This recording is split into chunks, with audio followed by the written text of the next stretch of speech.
continuing on one of the themes Diane touched on, let's stop to consider how the storytellers among us, some of us are sitting right over here, the storytellers among us are very similar to the health practitioners among us.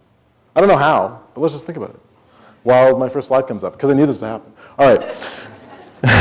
So I was thinking, what would I look for? What would I sort of uniquely look for? What's the Derek thing that I'd look for in a healthcare system and quality of care? And what I came up with is that traditional healers were honored. And yeah, we honor our doctors and certain letters after names impress people and whatever. But how do we really honor healthcare practitioners? And how can healthcare practitioners honor us? I'm just a member of the public. I'll tell you a story. I went to a blood donor clinic. I went to Canadian Blood Services, CBC. And I had an amazing experience there. I decided to donate blood. I got on the phone. I called CBC.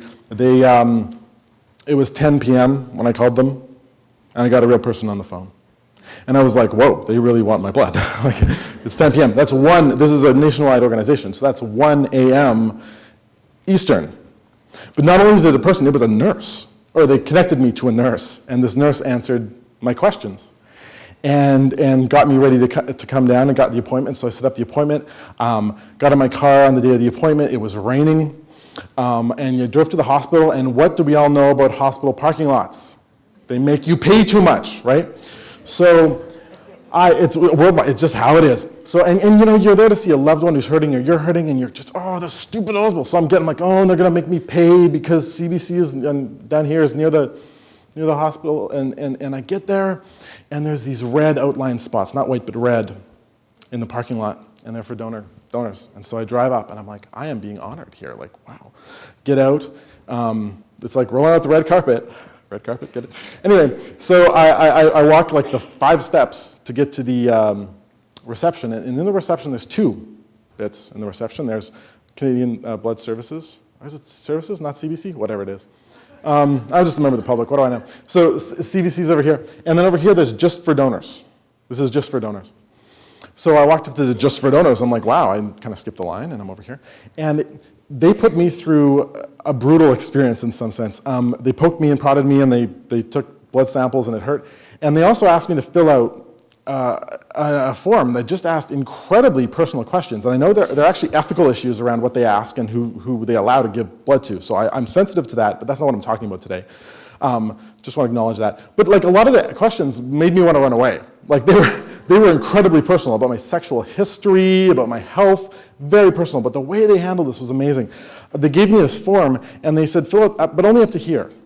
After there was the really personal questions. They took me into another room, and this lovely Filipino-Canadian older nurse, my Filipino-Canadian friends, their moms are just these lovely, amazing women who are both like, they don't really care on one hand, but they're really matronly on the other. And she just made the whole thing light and great as I asked, or as she went through these very difficult questions about my sexual history. And then, you know, when we ended this, I mean, seriously, like, it's, some of these questions, I was thinking like what if, you know, like 10 years ago, I was molested by my hockey coach, you know? How could I say that? You know, how am I supposed to say that on these forms? How could I even tell her that? When that ended, she said, look, here's a couple of UPC codes. If you want us to use your blood, use this one. But if you haven't been able to be 100% honest, use this one here. And we won't use your blood. But you continue, you know, don't be embarrassed, you'll get the whole, we'll take it, but we won't use it. And I was like, wow, I'm being honored here. Like, they're really honoring me. So they took me into the room big open room, nice, comfortable, there's a TV to watch, and they put the thing in. And started taking the blood.